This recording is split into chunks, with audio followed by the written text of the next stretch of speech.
ఈరోజు మనందరం ఒకసారి ఆలోచిస్తే ఒక పవిత్రమైన దేవాలయం వెంకటేశ్వర స్వామి దేవాలయాన్ని మనం ఇక్కడ నిర్మాణం చేసుకోవాలని ఒక సంకల్పాన్ని చేశాం. కలియుగ దైవం అమరావతి, దేవతల రాజధాని అమరావతి అయితే మన రాజధాని అమరావతి. అంటే ఈ రెండు కూడా ఏ విధంగా సింక్రనైజ్ అని ఆలోచిస్తే, ఇంకొక పక్కన మన రాష్ట్రంలో కలియుగ దేవుడు వెంకటేశ్వర స్వామి ఇక్కడ ఈ యుగంలో అవతరించారు. ఇది ఒక ఆలోచన. ఈరోజు మీరు చూస్తే 2019లో ఆలయాన్ని నిర్మించాలని ఒక సంకల్పం చేసి పేరు పెట్టినప్పుడే వెంకటేశ్వర స్వామి కూడా నాకు ఆ సంకల్పాన్ని ఇచ్చాడు, అమరావతి పేరు పెట్టాలని. అందుకే పేరు పెట్టాం. అదే సమయంలో నేను ఒకటే ఆలోచించాను, ఈ సందర్భంగా ఒక్కసారి ఈ ప్రాంత రైతుల్ని పూర్తిగా మనస్ఫూర్తిగా మరొక్కసారి ఈ సన్నిధిలో వారందరికీ ధన్యవాదాలు, కృతజ్ఞతలు, అభినందనలు తెలియజేస్తున్నాం. ఎప్పుడైనా ఒక పవిత్రమైన కార్యక్రమాన్ని సంకల్పించే ఆ పవిత్రమైన సంకల్పానికి కూడా ప్రజలు సహకరించాలి. ఇక్కడుండే రైతాంగం సహకరించి 29,000 మంది రైతులు 33,000 ఎకరాల భూమి స్వచ్ఛందంగా, మీరిప్పుడు డబ్బులు లేవు కాబట్టి ఒక కొత్త విధానం ల్యాండ్ పోలింగ్లో మేమిస్తామని చెప్పిన రైతాంగాన్ని మరొక్కసారి అభినందిస్తున్నా, ధన్యవాదాలు తెలియజేస్తున్నా. దానిపైనే ఆ సంకల్పం కూడా మీ అందరిలో వెంకటేశ్వర స్వామి కల్పించాడని నేను మనస్ఫూర్తిగా నమ్ముతున్నాను. 25 ఎకరాల భూమి, పవిత్రమైన ప్రదేశం, కృష్ణా నది ఒడ్డున వెంకటేశ్వర స్వామి దేవాలయం. ఇది ఒక్కసారి గుర్తు చేసుకుంటే అదే మనకు ఒక శక్తినిస్తుంది. అందుకే ఈ అమరావతిని కూడా ఒక్కసారి నేను గుర్తు చేస్తున్నాను. ఇది ఏమాత్రం మీకు ఎవ్వరు కూడా అనుమానం అవసరం లేదు. దేవతల రాజధాని అమరావతి ఏ విధంగా ఉంటుందో ఆ నమూనాగా మన అమరావతి ఉండాలని వెంకటేశ్వర స్వామి వారిని కోరుతున్నా. నాకు ఒక నమ్మకం ఉంది. 2003 నేను ఆ రోజు మీరు చూస్తే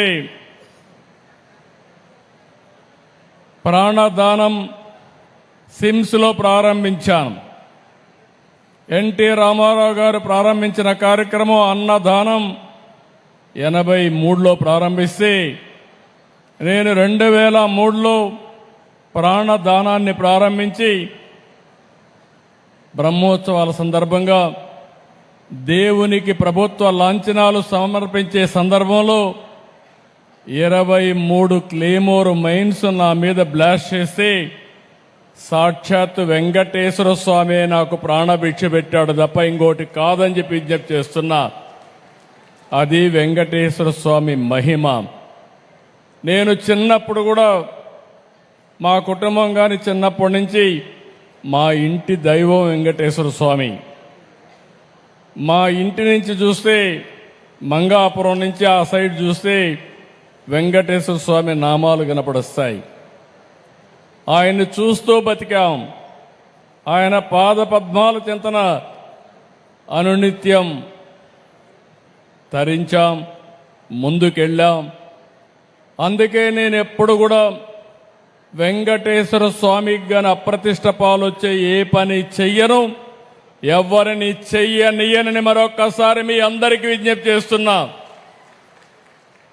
కలియుగ దేవుడు అనుకున్నప్పుడు, ఆ దేవుడి సన్నిధిలో మనం ఉన్నప్పుడు ఒక పవిత్రత ఉండాలి, ఒక పరిశుభ్రత ఉండాలి, స్వచ్ఛమైన ఆలోచనలు ఉండాలి.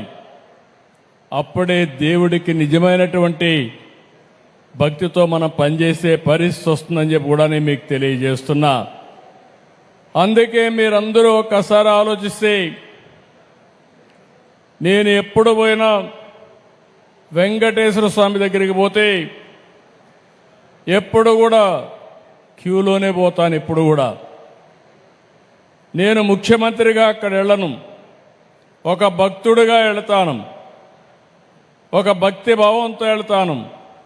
వెళ్ళినప్పుడు అక్కడ సామాన్య భక్తుడిగానే ఉండాలి తప్ప ఒక ముఖ్యమంత్రిగా పెత్తందారిగానో లేకుంటే హోదాతో ఉండడం కరెక్ట్ కాదనేది నా భావన.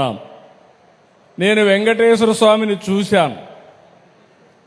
కొంతమంది తప్పులు చేస్తారు, తప్పులు చేస్తే చాలాసార్లు చెప్పేవాళ్ళు. కొంతమంది మనం అనుకోది వేరే జన్మలో మనల్ని శిక్ష పడుతుంది, మనం నష్టపోతాం అనుకుంటాం. కానీ వెంకటేశ్వర స్వామి మాత్రం ఈ జన్మలోనే తప్పు చేసిన వాళ్ళకి శిక్ష ఇస్తాడని కూడా మీ అందరికీ విజ్ఞప్తి చేస్తున్నా. ఇది నా అనుభవం. ఇక్కడుండే పాలక మండలి కావచ్చు, ఉద్యోగస్తులు కావచ్చు, పూజారులు కావచ్చు, ఎవరైనా అక్కడికి పోయిన వాళ్ళు కావచ్చు, ఎవరైనా కానీ ఇది నా అనుభవం. నేను చూశాను, క్లోజ్గా కూడా వాచ్ చేశాను. కానీ ఈరోజు అలాంటి సందర్భంలో మనం ఆలోచిస్తే ఆయన పవిత్రతను ఆయనే కాపాడుకుంటున్నాడు. ఈరోజు మీరు ఒక్కసారి ఇక్కడ చూస్తే పోయిన ప్రభుత్వం విధ్వంసం తప్ప ఏమి మంచి చేసిన సందర్భాలు లేవు. ఇక్కడ రైతాంగం మంచి చేసి మంచి సంకల్పంతో భూమి ఇస్తే 5 ఏళ్లు ఈ రైతుల్ని ఎంత వేధించాడో ప్రత్యక్షంగా మనం చూశాం. నరకాన్ని చూపించారు. కానీ ఎప్పుడూ దేవుడు ఉంటాడు. మీరు ఆ వెంకటేశ్వర స్వామిని నమ్ముకున్నారు. ఇక్కడి నుంచి ఏదైతే న్యాయస్థానాన్ని నుంచి నేరుగా దేవస్థానానికి యాత్ర కూడా చేసి ఈ రాజధానిని కాపాడుకోవడానికి అనునిత్యం పనిచేసిన ఈ ప్రాంత రైతాంగాన్ని మనస్ఫూర్తిగా అభినందిస్తున్నా, ధన్యవాదాలు తెలియజేస్తున్నా.